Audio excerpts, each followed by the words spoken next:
ఓం గం గణపతయే నమః. ఓం శ్రీ మాత్రే నమః. ఓం శ్రీ గురుభ్యో నమః. ఓం శ్రీ మహాసరస్వత్యై నమో నమః. నేను మీ డాక్టర్ వాడరి వాదినారాయణరావు శర్మ. ఇప్పుడు మనం జూన్ 2వ తారీఖు నుండి గురుడు కర్కాటక రాశిలోకి ఉచ్చ స్థితిలోకి వెళ్తున్నాడు. సో ఈ గురుడు ఇచ్చే ఫలితాలు 12 రాశుల వారికి ఎలా ఉండబోతోందో ఇప్పుడు మనం తెలుసుకుందాం. ఈ గురుడు అనేవాడు కొన్ని రంగాలకి, కొన్ని రాశులకి శుభ ఫలితాలు, కొన్ని రాశుల వారికి అశుభ ఫలితాలు ఇవ్వడానికి అవకాశం ఉంది. దేవగురువు కాబట్టి శుభ ఫలితాలు ఇవ్వడానికి ఎక్కువ అవకాశాలు ఉంటాయి. వృశ్చిక రాశి, వృశ్చిక రాశి వారికి సెకండ్ హౌస్ లార్డ్ పంచమాధిపతి భాగ్యస్థానంలో ఉచ్చ స్థితిలో ఉన్నాడు. 5 డిగ్రీల దగ్గర పరమోచ్చలో కూడా ఉంటాడండి. ఆ పరమోచ్చలో ఉన్నప్పుడు బిజినెస్ స్టార్ట్ చేస్తారనుకోండి, బ్రహ్మాండంగా సాగుతాయి. అది మంచి ముహూర్తం పెట్టుకుని చేయండి.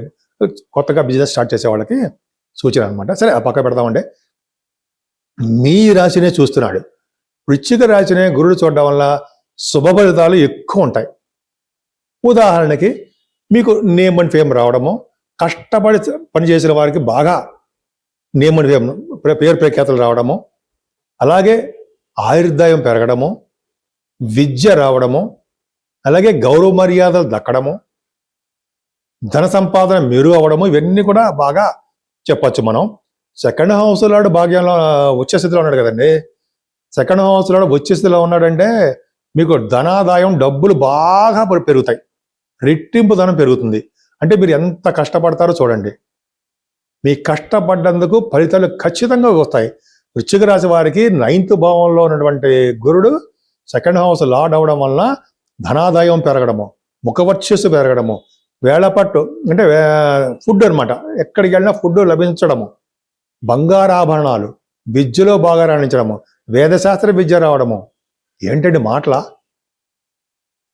అంతేకాకుండా గురుడు ద్వితీయ భావం వలన ముఖవర్చస్సు, కంఠధ్వని, బాగా ఎక్కువ పాటలు పాడడము, యాంకరింగ్ వృత్తిలో ఉండము, వీటి వలన విదేశాలకు కూడా వెళ్ళి ధనం సంపాదించడానికి అవకాశాలు ఈ సంవత్సరంలో ఉన్నాయని ఖచ్చితంగా చెప్పేయచ్చు. అంతేకాదండి, మీ రాశి వారికి గురుడు 3వ భావం కూడా చూడడం వల్ల సోదర సుఖము, సోదరీ సుఖము మీకు ఉంటాయి. వాళ్ళకి సహాయ సహకారాలు మీరు చేస్తూ ఉంటారు. ప్రయాణాలు చేస్తుంటారు వాళ్ళు చూడడం కోసం. ప్రయాణాలు అధికంగా అవుతాయి ఈసారి. మీకు వే ఆఫ్ లివింగ్ స్టైల్ అంటాం, అంటే మీ ఆలోచన ధోరణి, మీ ఎలా ఉండము, అద్భుతంగా ఉండము. అంతేకాకుండా మీకు వాహన సౌఖ్యము, తీర్థయాత్రలు, 3వ భావం అంటే తీర్థయాత్రలు చేయడము, ఇవన్నీ ఉంటాయి. అలాగే మీకు పనులందు పట్టుదల పెరిగిపోతుంటుంది. ఏ పనైనా సరే కష్టపడి పని చేద్దామని ధైర్యం మీకు ఉంటుంది. అంతేకాకుండా పంచమస్థానాలు చేరి ఉండడం వల్ల చాలా ప్రాబ్లమ్స్ ఉండేవి పిల్లల వలన. కానీ పంచమస్థానాలు చెరిగి గురుదృష్టి పంచమాధిపతి చూసుకోవడం వలన సంతాన యోగము కలగబోతుంది మీకు, పుత్రిక సంతానం. అంతేకాకుండా మీకు కళారంగంలో కూడా మీరు బాగా రాణించబోతున్నారు. సంగీతం కానీ, సాహిత్యం కానీ, నృత్యం కానీ, అది ఏ విభాగాలు తీసుకున్నా, డైరెక్టర్గా కానీ, ప్రొడ్యూసరు, యాక్టర్స్ అంటాం కదా, అవకాశాలు మీకు ఉన్నాయి. స్టాక్ మార్కెట్లో కూడా లాభాలు సంపాదించడానికి ఇక నుంచి అవకాశాలు ఎక్కువ ఉన్నాయి మీకు జూన్ 2 నుంచి. అలాగే శుభకార్యాలు, ధర్మకార్యాలు చేసేస్తూ అందరినీ పోషిస్తూ బ్రహ్మాండంగా ఉంటారు. భాగ్యంలో ఉన్న శనీశ్వరుడు గురుడు వలన మెడిసిన్ విద్య రీత్యా మీరు విదేశాలు వెళ్తారు. అలాగే మెడిసిన్స్, డాక్టర్స్ ఇన్ మెడిసిన్, లా అంటాం సరే, మెడిసిన్ విద్య పక్క పెడదామండి. అలాగే డాక్టర్స్ పక్క పెడితే మీకు లా సంబంధించిన మాస్టర్స్ ఇన్ లా, ఆ విద్య కూడా వస్తుంది. ముఖ్యంగా లాయర్స్ కండి, అడ్వకేట్స్కి దశమంలో గురుడు ఉన్నాడంటే, వాళ్ళ భాగ్యంలో గురుడు ఉన్నాడంటే చక్కగా వాళ్ళు బాగా వాదించుతూ ఉంటారు. పైగా విదేశాలు వెళ్తుంటారు. చదువు రీత్యా మీరు విదేశాలు వెళ్తారు. ఇక నుంచి సంవత్సరం పాటు తీర్థయాత్రలు, పుణ్యక్షేత్ర దర్శనాలు, స్నానాలు, గంగా స్నానాలు, యమునా నది పుష్కర స్నానాలు విపరీతంగా చేసేస్తారు. దైవ దర్శనాలు బాగా చేసుకుంటారు. అదృష్టం మీ వెనకాలే ఉంటుంది. గురుడు భాగ్యాధిపతిగా, ద్వితీయాధిపతిగా, పంచమాధిపతిగా భాగ్యస్థానంలో వచ్చే స్థితిలో ఉన్నాడు. మీ సంతానం బ్రహ్మాండంగా ఉంటారు, రైజింగ్లో ఉంటారు సంతానం. పంచమాధిపతి వచ్చే స్థితి ఉన్నాడు కదా, రైజింగ్. స్టాక్ మార్కెట్లో కూడా బాగా డబ్బు సంపాదించేసుకుంటారు. అలాగా అనేక రకాలుగా స్టాక్ మార్కెట్లో కాదండి, ఉద్యోగాల్లో కూడా బాగా రాణిస్తారు. అంటే మీరు వేదశాస్త్ర పండితులైనా, అయితే మీకు బ్యాంకింగ్ రంగంలో ఉన్న, విద్యా సంస్థలో ఉన్న, సాఫ్ట్వేర్ రంగ ఉద్యోగస్తులో ఉన్న, గవర్నమెంట్ సంబంధించిన ఉద్యోగాలు కూడా మీ గురుబలం వలన మీ చక్కటి అదృష్టము, మీకు తోడవుతోంది. ఈ గురు బలము వృశ్చిక రాశి వారికి 100% అంటే సారీ ఆ పర్సెంటేజ్ చెప్పకూడదు, చాలా బాగుండిపోతుంది. మీ రాశిని గురువు చూస్తున్నాడు కాబట్టి చికాకులు, కోపాలు, అవన్నీ ఆవేశాలు అన్నీ తగ్గిపోయి సంతోషంగా ఎదుటి వాళ్ళకి హెల్ప్ చేసి వాళ్ళని కూడా వృద్ధిలో తీసుకొచ్చే పద్ధతిలో మీరు ఉంటారనలో సందేహం లేదు. గురుడు మారడం గురించి చెప్పుకుంటాడు కర్కాటక రాశిలోకి. కర్కాటక రాశిలోకి జూన్ 2వ తారీఖు నుంచి గురుడు మారుతాడు. కర్కాటక రాశిలోకి గురుడు మారుతాడు. ఎగ్జాల్టేషన్లో ఉంటాడండి ఆయన. పైగా ఆయన 30 అక్టోబర్ 2026 అక్కడి వరకు ఉంటాడు. అంటే ఒక సుమారుగా 150 రోజుల పాటు కర్కాటక రాశిలో ఉండబోతున్నాడు.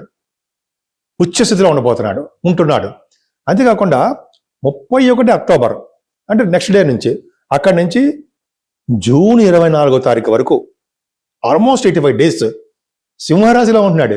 సింహరాశిలో మిత్రక్షేత్రంలో అద్భుతమైన ఫలితాలు కూడా ఇస్తాడు. ఆయన వక్రగతిలో కూడా ఉంటాడు. వక్రగతిలో ఉన్నటువంటి శుభుడు శుభ ఫలితాలు రెట్టింపుగా ఇస్తాడని శాస్త్రం చెప్తాను, నేను చెప్పడం కాదు. చూపించమని చూపిస్తా కూడా, అంత కాన్ఫిడెన్స్. అంటే శుభగ్రహాలు వక్రిస్తే శుభ ఫలితాలు, చెడు గ్రహాలు అంటే శనిశ్వరుడు గ్రహాలు వక్రిస్తే చెడు ఫలితాలు ఎక్కువగా ఉంటాయని తెలిసిపోతుంది మనకి. తర్వాత ఆల్మోస్ట్ 25వ తారీఖు జనవరి అంటే 24 జనవరి వరకు సింహరాశిలోను, 25th జనవరి నుండి 25th మే వరకు కూడా అంటే 152 డేస్ అనుకుంటా, ఆల్మోస్ట్ 152 డేస్ ఉంటుందండి. మళ్ళీ కర్కాటక రాశిలోకి వచ్చేస్తాడు వక్రగతిలో ఉండి. తర్వాత మళ్ళీ అవన్నీ చెప్తాడండి వక్రగతిలో, మళ్ళీ అప్పుడు చెప్పుకుందాము. వక్రగతిలో ఉండి మళ్ళీ కర్కాటక రాశిలోకి వచ్చేస్తున్నాడు. అంటే యాజ్ రీజ్గా ఫస్ట్లో జూన్ 2వ తారీఖు ఎలా ఉన్నాడో అలాగే మళ్ళీ కర్కాటక రాశిలోకి వచ్చేస్తాడు. అంటే మధ్యలో కొన్ని రోజుల పాటు 85 డేస్ సింహరాశిలో ఉంటాడు. సో ఈ విధంగా మొత్తానికి ఆల్మోస్ట్ ఆయన కర్కాటక రాశిలోను సింహరాశిలోనూ ఉంటాడండి. 150 రోజులు కర్కాటక రాశిలోను, మళ్ళీ సింహరాశిలోనేమో ఆల్మోస్ట్ 152 డేస్ సింహరాశిలోను, 85 డేస్ సారీ కర్కాటక రాశిలో ఉండడము 150 డేస్, సింహరాశిలో ఉండడము 85 డేస్, అలాగే మళ్ళీ కర్కాటక రాశిలో రావడము 152 డేస్. సో ఏదేమైనా ఈ కర్కాటక రాశిలో ఉన్న గురుడే శుభ ఫలితాలు అద్భుతంగా ఇస్తున్నాడు అన్నలో సందేహం లేదు. ఈ విధంగా మారుతాడండి. అసలు మనం ఏ రెమెడీస్ చేసుకోవాలి? అవునా, 12 రాశుల వారికి గురు ప్రభావం ఉంటే ఏ రెమెడీస్ చేసుకోవాలి? గురుడు ఎవరు కారకుడు అండి? గురుడు అంటే జ్ఞానకారకుడు, సంపదల కారకుడు, విద్యాకారకుడు, పుత్రకారకుడు, పుత్రుల్ని ఇస్తాడు. దశమంలో గురుడు అంటే పుత్రులను ఇస్తాడు. అలాగా సంతానం, పుత్రుల్లోని సంతానం కూడా ఇస్తాడు. గురుడు వలన దేవగురు కదా, ఆయన ముఖ్యంగా జ్ఞాన సంపదను ఇవ్వడంలో మనకు అద్భుతం. మరి జ్ఞాన సంపద రావాలంటే ఎవరండి?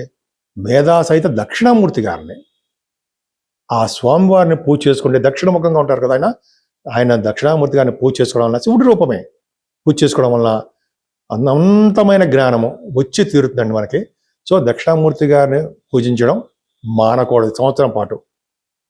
అంతేకాకుండా శివుడికి అభిషేకాలు, గురుడు వలన శివుడికి అభిషేకాలు చేసుకుంటూ ఉండాలి. అన్నిటికంటే ముఖ్యము గురువుగారు లేక పాద పూజ. గురువుగారులు పీఠాధిపతుల్ని మనం కలిసి తీరాలి, కలిసి వాళ్ళ యొక్క ఆశీస్సులు తీసుకోవాల్సిందే. గురువు గారి యొక్క ఆశీస్సులు ఎప్పుడు తీసుకుంటామో గురుడు యొక్క ఆశీస్సులు కూడా మనకు ఉంటాయి. వేదవ్యాస మహర్షి కదండి, వేదవ్యాస మహర్షి వారిని పూజించడం సర్వ శుభాలు కలుగుతాయి. గురుడు అంతే కదండి, మన ఫస్ట్ గురువు గారిని పూజించాలి, తర్వాత దేవుణ్ణి. కాబట్టి గురువు గారిని వాళ్ళ యొక్క ఆశీస్సులు తీసుకుంటూ వాళ్ళు చెప్పింది చేసుకుంటూ మనం మిగతా రంగాల్లో ముందుకెళ్తూ ఉంటే సరిపోతుంది. అంతేకాని విష్ణు ఆలయ దర్శనాలు, అమ్మవారి ఆలయ దర్శనాలు చేసుకుంటే సరిపోతుంది. ఎక్కువగా దక్షిణామూర్తి గారిని కొలవడం వల్ల సర్వశుభాలు సర్వసుఖాలు కలిగి తీరుతాయి.